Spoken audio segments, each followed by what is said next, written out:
यीशु के लिए एक शीर्षक है जो ये यूहन्ना सुसमाचार में 2 बार कहता है। 1 अध्याय 29 और 1 अध्याय 36 पद के अनुसार, जहां यूहन्ना बपतिस्मा देने वाला यीशु को दिखाता है और कहता है, देखो ये परमेश्वर का मेमना है जो जगत के पाप उठा ले जाता है। ये यीशु के साथ मेमने का संबंध क्या है, आइए हम देखते हैं। ईसाई सिद्धांतों में यह पक्का ठोस सबूत है जो परमेश्वर के पुत्र यीशु मसीह को मेमने के द्वारा पेश करते हैं। यह पहले से चला आ रहा है जो पवित्र बाइबल में उत्पत्ति से लेकर प्रकाशित वाक्य तक मेमने का व्याख्या किया गया है। जब हम उत्पत्ति पुस्तक में देखते हैं कि आदम और हवा के पाप के कारण मृत्यु और अंधकार का राज्य फैलने लगा, तब परमेश्वर ने एक नियम बनाया। उत्पत्ति 3 अध्याय 21 पद के अनुसार आदम और उसकी पत्नी हवा को चमड़े के वस्त्र बनाकर उनको पहना दिया। पवित्र बाइबल में इसके बारे में संपूर्ण व्याख्या नहीं है, फिर भी यदि हम एक्सप्लेन करें, यह चमड़े एक जीवित प्राणी का है। आदम की पतन के तुरंत बाद परमेश्वर ने एक मेमना को मारता है और चमड़े को निकालकर आदम और हवा को पहनाता है। इसका मतलब बिना लहू बहाए पाप क्षमा नहीं है। जिस प्रकार आदम और हवा के लिए शांतिपूर्ण नमूने के द्वारा परिवर्तित केंद्र किया, इसी प्रकार पापी मनुष्य के लिए मेमना का बलिदान का उपाय बताया। ये परमेश्वर ने यीशु की ओर इशारा करता है। जिस प्रकार उत्पत्ति 22 अध्याय में इसहाक का संबंध यीशु मसीह के द्वारा भविष्यवाणी करता है। जब इसहाक ने अपने पिता अब्राहिम से पूछा, बलिदान के लिए मेमना कहाँ है, तब इब्राहिम ने जवाब दिया, परमेश्वर स्वयं होम बलि के लिए मेमना प्रदान करेगा। उत्पत्ति 22 अध्याय 7 और 8 पद। हालांकि इसहाक के स्थान पर मेढ़ा बलिदान किया गया था। इंग्लिश में राम कहा जाता है। ये नर भेड़ को मेढ़े कहा जाता है जो एक झाड़ी यानी कांटी झाड़ी में फंस गया था। उसी को लेकर इसहाक के स्थान पर बलिदान किया गया। उत्पत्ति 22 अध्याय 13 पद के अनुसार। जब आगे को देखेंगे कि मूसा ने भी ऐसे यीशु मसीह के चित्रण को पेश करते हैं। जब इस्राएल ने अपने इतिहास की शुरुआत करने से पहले मूसा को परमेश्वर से मिला हुआ नियमों के अनुसार मेमने को बलिदान करके प्रत्येक घर के चौखट पर मेमने के लहू को लगाने के द्वारा बच गए थे। मृत्यु के दूत ने मिस्र के सभी पहिलौठों की जान ले ली, लेकिन उन घरों को पार कर गया जिनके दरवाजे पर मेमने का खून लगा था। मेमने के लहू के बिना किसी भी घर में उस रात उनके पहलौठों पुत्र को मार देना ये मिस्र के लिए दंड था। इसके कारण फिरौन ने इस्राएलियों को गुलामी से मुक्त कर दिया। निर्गमन 11 अध्याय 1 पद के अनुसार। उस भयानक रात के बाद परमेश्वर ने इस्राएलियों को स्मारक के रूप में फसह का पर्व मनाने का निर्देश दिया। निर्गमन 12 अध्याय 14 पद के अनुसार। ये था पहला फसह जो मिस्र की दासत्व से इब्रानियों की रिहाई को चिन्हित किया था। इसीलिए मसीह की मृत्यु पाप की गुलामी से हमारे रिहाई को चिन्हित करती है। रोमियो 8 अध्याय 2 पद के अनुसार। जैसा कि पहले फसह को एक वार्षिक पर्व के रूप में याद किया जाना था, इसीलिए ईसाइयों को प्रभु के वापस आने तक प्रभु की मृत्यु को याद रखना चाहिए। पहला कुरिन्थियों 11 अध्याय 26 पद के अनुसार। मेमने से जुड़ा एक और महत्वपूर्ण बलिदान यरूशलेम के मंदिर में दैनिक बलिदान था।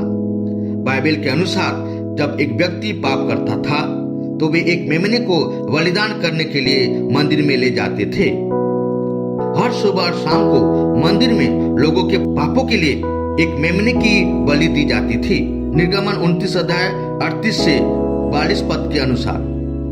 ये दैनिक बलिदान अन्य सभी की तरह बस लोगों को क्रूस पर मसीह के सिद्ध बलिदान की ओर संकेत करने के लिए थे। वास्तव में क्रूस पर यीशु की मृत्यु का समय उस समय से मेल खाता है जब शाम का बलिदान मंदिर में किया जा रहा था। उस समय के यहूदी पुराने नियम के भविष्यवक्ताओं यिर्मयाह और यशायाह से भी परिचित रहे होंगे, जिन्होंने एक ऐसे व्यक्ति के आने की भविष्यवाणी की थी जो बत होने के लिए मेमने की तरह लाया जाएगा। यिर्मयाह 11 अध्याय 19 और यशायाह 53 अध्याय 7 पद के अनुसार, और जिनके कष्ट और बलिदान इस्राएल को मुक्ति प्रदान करेंगे। निस्संदेह वो व्यक्ति कोई और नहीं बल्कि यीशु मसीह परमेश्वर का मेमना था, जो यूहन्ना देखा था और कहा था, देखो ये परमेश्वर का मेमना है जो जगत के पाप उठा ले जाता है। यीशु मसीह ने अपने को यूहन्ना बपतिस्मा देने वाले के हाथों से बपतिस्मा लिया। जिस प्रकार मेमने बलि होने से पहले शरीर को पानी के द्वारा सफाई प्रक्रिया किया जाता था, उसी प्रकार यीशु मसीह बलि होने से पहले अपने को जल में धोते हैं। इस सदृश्य में बपतिस्मा में मानवता के पापों को धोता है, इसे आदम के पतन से छुड़ाता है। परमेश्वर का मेमना कहलाने का अर्थ यह है कि परमेश्वर ने यीशु को हमारे पापों के लिए मेमने के समान मार डालने के लिए दिया, ताकि हम हमेशा के लिए जीवित रह सके। पुराने नियम के अधिकांश भेड़ का बच्चा का उल्लेख किया गया है। रोमियो 6 अध्याय 23 पद के अनुसार हम जानते हैं कि पाप की मजदूरी मृत्यु है, और ये कि हमारा पाप हमें परमेश्वर से अलग करता है। हम ये भी जानते हैं कि बाइबल सिखाती है कि हम सब पापी हैं और हम में से कोई भी परमेश्वर के सामने धर्मी नहीं है। रोमियो 3 अध्याय 30 पद के अनुसार हमारे पाप के कारण हम परमेश्वर से अलग हो गए हैं और हम उसके सामने दोषी हैं। इसीलिए एकमात्र आशा हो सकती है यदि वो हमें स्वयं के साथ मेल मिलाप करने का एक मार्ग प्रदान करता है, और यही उसने अपने पुत्र यीशु मसीह को क्रूस पर मरने के लिए भेजने में किया। मसीह पाप का प्रायश्चित करने और उन सभी के लिए जो उस पर विश्वास करते हैं पापों का दंड चुकाने के लिए मरा।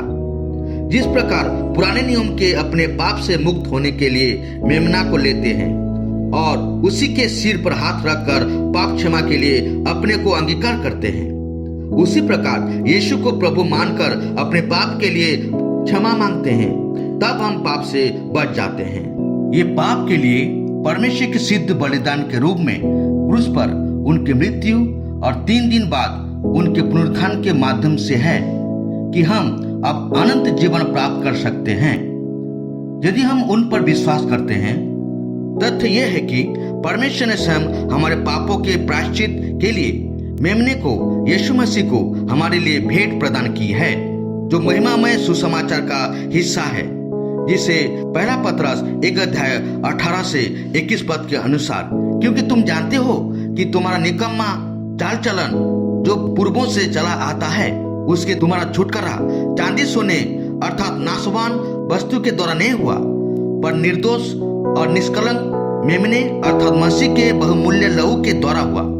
मसीह को जगत की सृष्टि से पहले चुना गया था, पर अब इस अंतिम युग में तुम्हारे लिए प्रकट हुआ, जो उसके द्वारा उस परमेश्वर पर विश्वास करते हो, जिसने उसे मरे हुओं में से जिलाया और महिमा दी कि तुम्हारा विश्वास और आशा परमेश्वर पर विश्वास हो। आमीन।